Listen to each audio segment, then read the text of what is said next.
Vamos então falar sobre esse Dia do Trabalho, quando Lula fez em São Paulo um discurso focado na população de baixa renda e anunciou medidas que tentam mostrar que o aumento de impostos vai mirar nos mais ricos. A reportagem é da Adriana De Luca. No evento das centrais sindicais na capital paulista, Lula destacou o aumento do salário mínimo para R$ 1.320, 18 a mais do que é hoje. Nós instituímos outra vez o aumento real do salário mínimo acima da inflação. Daqui para frente, o trabalhador receberá, além da inflação, a média do crescimento do PIB. O presidente também comemorou a nova faixa de isenção do imposto de renda de até 2 salários mínimos. Então, até 2.640, ninguém vai pagar mais um centavo de imposto de renda. E vocês sabem que eu tenho um compromisso com vocês de, ao terminar o meu mandato, a gente ter isenção até R$ 5.000.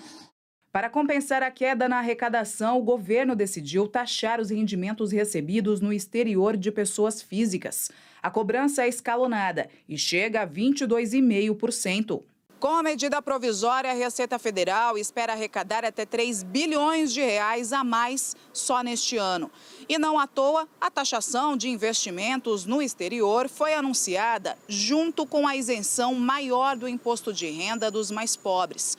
O governo tenta, assim, passar a imagem de que o ajuste fiscal com o aumento de impostos deve focar nos mais ricos. Mas no Dia Mundial do Trabalho, Lula também precisou lidar com os números ruins para o governo. O aumento na taxa de desemprego para 8,8% no primeiro trimestre do ano. O presidente culpou o Banco Central e a taxa de juros. A gente não pode viver mais num país onde a taxa de juros não controla a inflação, ela controla, na verdade, o desemprego nesse país, porque ela é responsável por uma parte da situação que nós vivemos hoje. Então vamos à análise. Vou começar aqui com a Raquel Landim, se a voz me ajudar, né, Raquel? Tá falhando, mas vamos lá. Governo corrige tabela do imposto de renda e, como compensação agora, então, a tributação de quem tem dinheiro no exterior. Raquel, ao atrelar essas duas medidas, o governo ele consegue enfrentar aquelas resistências no Congresso? Carol, é difícil dizer, é essa tentativa, porque se o Congresso derruba só a parte da taxação dos super ricos, da offshore no exterior, ele vai ter que apontar uma outra fonte de renda para a correção da tabela do IR. Você não pode fazer esse tipo de medida que vai gerar um monte de despesa sem apontar de onde vêm os recursos. Agora, sempre tem formas do Congresso manobrar isso daí. Então, o governo está tentando colocar esse debate nesses termos para dar uma pressionada no Congresso. Agora, o que chama atenção também é que o governo ele antecipa essa discussão.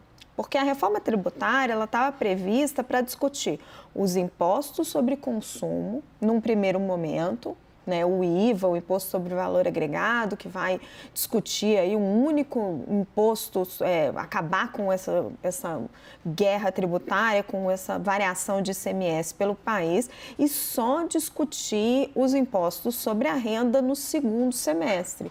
E não misturar essas duas discussões. Mas como o presidente Lula queria dar um sinal político forte, além desse reajuste do salário mínimo, que foi um reajuste pequeno por conta da dificuldade das contas públicas, o governador Tarcísio de Freitas acabou anunciando um reajuste até maior, o governo quis dar esse sinal político, a equipe econômica teve que correr atrás e já trouxe essa questão que, no fim, é essa taxação de offshore, que passa um pouco também pelo debate da taxação de dividendos, ela está antecipando uma discussão. Então, pode ter impacto na discussão de reforma tributária. Você perde um pouco o foco. Você vai tratar só sobre impostos sobre consumo ou você já vai tratar de renda de uma vez? É isso que a gente pode esperar, Daniel? Esse debate antecipar ou pressionar o Congresso para avançar no debate em torno da reforma tributária? Boa noite. Tem esse ponto que a Raquel está levantando, Carol, boa noite para você e para todos, mas acho que tem também um aspecto ali que eu me lembro perfeitamente que nós mesmos aqui no WW, 2, 3 meses atrás, a gente fazia o seguinte diagnóstico: não tem absolutamente nenhum espaço orçamentário fiscal no horizonte para ter uma correção da tabela do imposto de renda que permita que haja isenção até R$5.000, por exemplo, como é a promessa de campanha do presidente Lula. De onde surgiu esse espaço orçamentário que a gente dizia há tão pouco tempo que não existia absolutamente nem para uma política de valorização real mais consistente do salário mínimo? Surgiu de um arcabouço fiscal que é mais tolerante, é mais benevolente com a despesa pública, que pegou um orçamento já bastante inflado nos gastos em 2023 e projetou isso para frente, não pegou de 2022, né? Isso mostra uma outra coisa, né? Apesar desse relaxamento todo fiscal, você só cumpre as metas de superávit primário que estão previstas no horizonte estipulado pela equipe econômica com aumento de imposto. E aí você começa essa discussão que a Raquel colocou, né? Você tem previsões de aumentos de tributos, a caça aos chamados jabutis tributários, e tudo isso incomoda muita gente, incomoda gente com voz muito ativa e muito bem articulada no Congresso.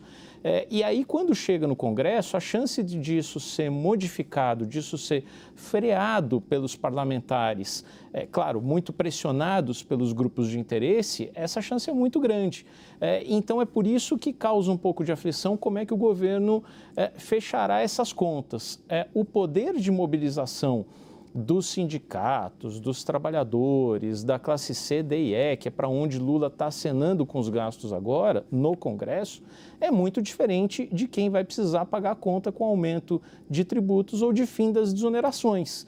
E é por aí que me parece que não está claro, no momento em que o governo tem uma base tão desarticulada, tão desorganizada, a ponto de não estar sob ameaça até a aprovação nessa semana do PL das fake news, que é um outro assunto. Mas isso mostra a dificuldade de fecharem as contas.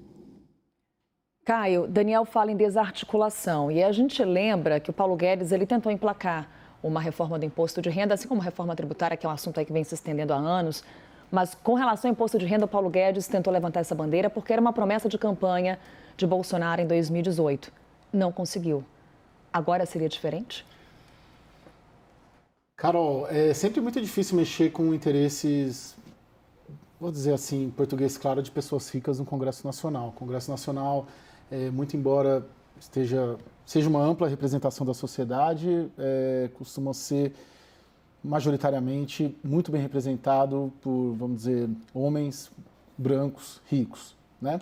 Isso até pelo perfil dos próprios parlamentares. A maioria é branca, a maioria empresários, né? Se autodeclara empresários, né? Quando você faz a apresentação de dados para o Tribunal Superior Eleitoral, e essa questão, né? Ela é tipicamente uma questão de difícil tramitação no Congresso.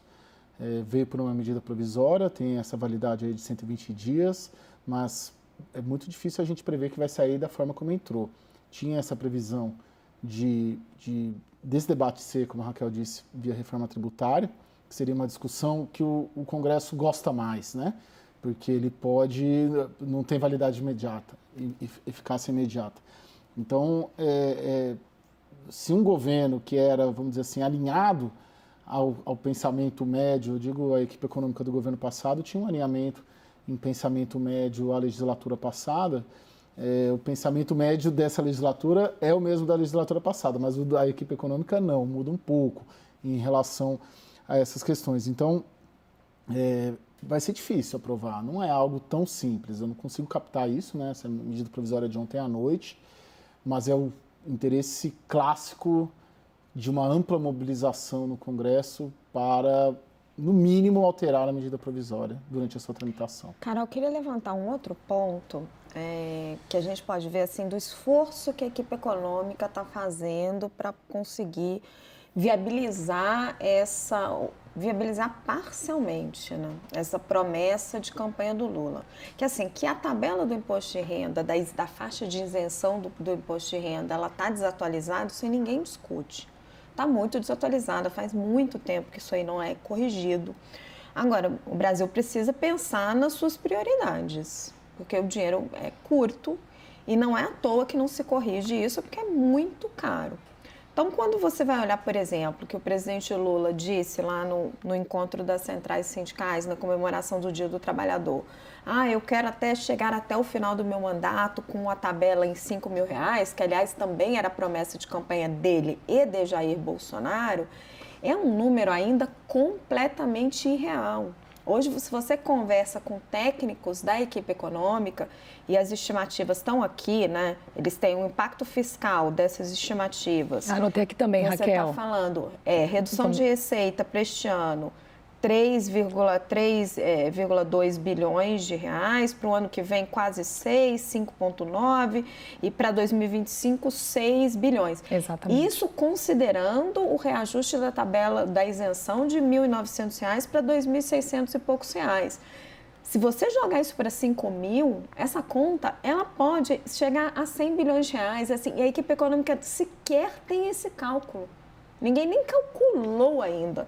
Então, assim, é uma promessa de campanha que está longe de ser concretizada. Imagina, você tem que dobrar este valor.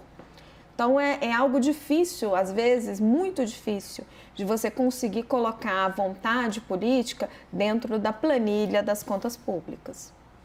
E aí, Daniel, a gente tem esse ponto. A conta aqui não está fechando, fecha agora para 2023, mas já em 2024...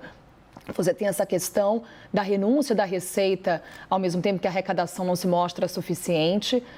Como é que vai se fechar essa conta para 2026, se a ideia é chegar nessa faixa de isenção até R$5.000? A gente está vendo muito mais um aceno político, mas que quando a gente vai para o cálculo, ele não fecha? É isso que a gente pode resumir? É isso, Carol. O problema é que o governo, ao permitir que, na ideia do arcabouço fiscal, né, e vamos ver também o que sai do Congresso, né? O relator do arcabouço, Cláudio Cajado, acenou que nesta semana já teremos um texto preliminar, mas para o fim da semana ele já se reunirá com os líderes ali, demais forças pesadas ali do Congresso para conseguir encaminhar um texto, se não final, já preliminar, né? Então, vamos ver o que sai. Mas a ideia do governo, que tem como base, primeiro, pegar um orçamento inflado, como eu disse, de 2023, e transformar esse orçamento mais inflado em ponto de partida para o restante do mandato. E depois de sempre ter como premissa crescimento real das despesas, ainda que abaixo do crescimento das receitas, isso faz com que algum outro ajuste precise ser necessário. Ou você tem um crescimento muito forte da economia, ou você tem que ter aumento da arrecadação. Aumento da arrecadação via elevação da carga tributária, fim desses jabutis tributários, como gosta de chamar o ministro da Fazenda, fim das desonerações fiscais, dito de uma forma mais clara. E aí você precisa fazer escolhas, né? Que desoneração fiscal vai acabar? Vai acabar o simples ou vai ser diminuído o simples? Se você tem resistências muito grandes por parte do Congresso. Vai acabar a dedução de despesas médicas e de educação do imposto de renda, você afeta a classe média. Vai acabar incentivo fiscal ali para a Zona Franca de Manaus, ou para as montadoras, ou para o agro. Você tem também lobbies poderosos no Congresso. Então, tudo isso transforma o embate do governo em busca por aumento de arrecadação, tenha ele o nome que for, jabuti tributário, desoneração fiscal. Quer dizer, tudo isso pressupõe um embate no Congresso que é muito difícil de acontecer. E aí que a gente não tem clareza. Primeiro, das escolhas que o governo vai fazer para acabar com essas desonerações fiscais ou reduzi-las. E segundo, qual a viabilidade política disso, que por enquanto, uma vez mais, ainda não fica clara. Mais uma vez, essa MP que compensa o aumento a correção da tabela do imposto de renda pela tributação dos investimentos no exterior, vai ser já uma prova do que vamos vivenciar ao longo de toda a implementação do arcabouço fiscal. Vai ser muito difícil para o governo negociar isso no Congresso. Caio, eu volto nesse ponto dos acenos feitos por Lula até aqui, nesses primeiros 4 meses de governo. Acenos principalmente aos mais pobres, quando a gente observa Por exemplo, a questão da faixa de isenção do imposto de renda, quando a gente olha para a Bolsa Família, enfim, todos os movimentos feitos até aqui. Os mais pobres formam a grande base eleitoral de Lula nas eleições de 2022. Ao ampliar essa faixa de isenção, que é a intenção do governo, para até R$5.000 até 2026, ele busca atingir a classe média. Tem um cálculo político aí? Sim, certamente, né? Quando a gente pega as pesquisas do segundo turno, ali na semana do segundo turno, essa faixa, ela tinha uma grande faixa desse eleitorado, né? A gente não consegue fazer essa pesquisa com base na votação em si, claro, a não ser por regiões, né? Estimativas de áreas em que há uma predominância de classe média eleitores, mas é uma faixa de renda, principalmente essa de 2 a 5 salários mínimos, que votou muito ali no Bolsonaro, mais do que na faixa de 0 a 2 salários mínimos, né? Então, e era um debate também no Lula 1 e no Lula 2, no governo Dilma também, o PT sempre teve ali sempre teve um debate muito grande em cima disso, né? Como conquistar a classe média, né? Nos governos anteriores do PT, a gente chamava até na cobertura política de classe C, né? Nova classe média, era a classe média que se considerava que ascendeu socialmente a partir das políticas sociais, tanto do governo Fernando Henrique quanto do governo Lula. Só que aí depois que essa classe obteve uma ascensão social, tem-se essa avaliação até dentro do petismo, de que ela desgarrou do partido porque se tornaram pessoas majoritariamente conservadoras que queriam preservar seus direitos. Isso em linhas gerais. Então, tudo que vem sendo feito, eu até acredito que as primeiras medidas, a recomposição das políticas públicas, aquelas marcas, né, de Minha Casa Minha Vida, Bolsa Família, ela focou no eleitorado tradicional, clássico, que o PT e o Lula domina, né, domina numa proporção 7-3, 8-2. Agora que você começa a subir um pouco, ele sempre teve mais dificuldade. E sim, ele vê e lê as pesquisas, e as próprias pesquisas, as mais recentes, principalmente a da Quest, mostra um começo de uma fragilização do Lula justamente neste setor do eleitorado. Ô, Raquel, pelo que a gente ouviu hoje de Lula, já está se pintando um cenário olhando para 2026? Você observou o tom eleitoreiro nas falas de hoje? Carol, acho que nunca deixaram de pensar em 2026, né? Todo presidente já está numa posse olhando para a eleição seguinte. Eu acho que com Lula não está sendo diferente, não foi diferente com Jair Bolsonaro, e ele está o tempo todo no palanque e as declarações vão sempre nesse sentido. E concordo 100% com a avaliação do Caio. Por que ele faz esse esforço tão grande com um dinheiro que não tá fácil de você fechar dentro do orçamento? Ele tem que vir com uma tributação que é polêmica, que ela é tributariamente justa, você taxar os super ricos para desonerar a classe média, mas é difícil de fazer, uma baita batalha no Congresso Nacional. Então, você antecipa um debate de reforma tributária, você vem com algo difícil de aprovar no Congresso Nacional. Por que você faz isso? Porque você precisa falar com o eleitor mais bolsonarista hoje, que é esse eleitor da classe média, que é o eleitor, ali estão os pequenos comerciantes, está um público muito voltado para Jair Bolsonaro, onde ele nadou de braçada na eleição.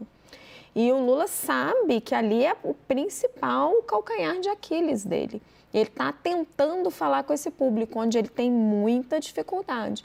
Ele já falou com o público de classe mais baixa, onde ele majoritariamente está muito presente. Ele tem dificuldade de falar com o público de classe mais alta. Agora, o público mais difícil para ele é esse, onde essa medida está atingindo.